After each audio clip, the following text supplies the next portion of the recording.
Welcome to this short video, an introduction to more sustainable cellulosic fibres, brought to you by the Waste Resources Action Programme.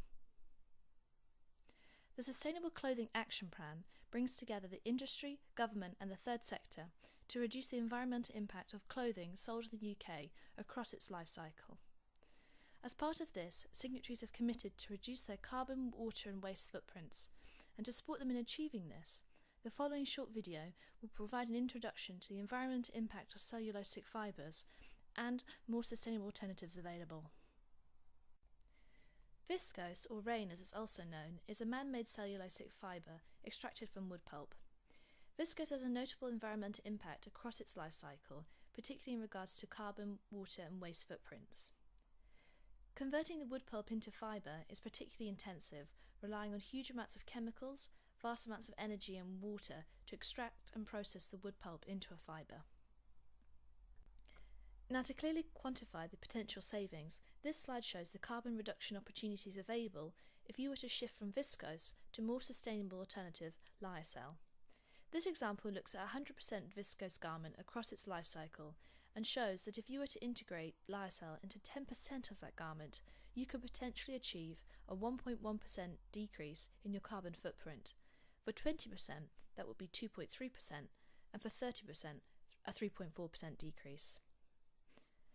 Now, after having touched on the environmental impact of viscose and the potential savings if you were to switch to a more sustainable alternative, I'll briefly introduce you to two examples of more sustainable alternatives available. Tencel is a similar fibre in terms of qualities to viscose and is produced by an Austrian company called Lenzing.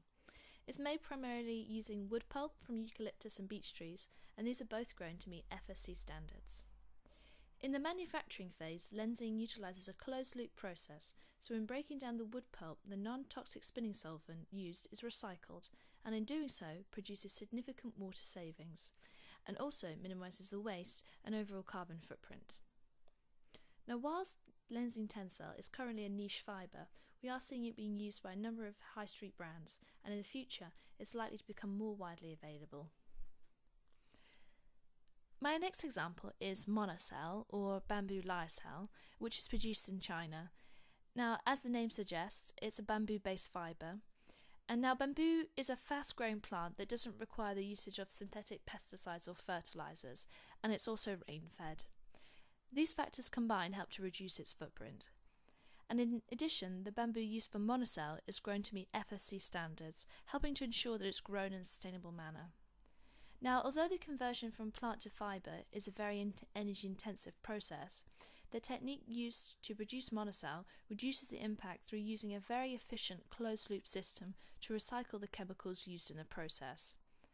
This in turn minimises chemical discharge into the environment and also overall waste.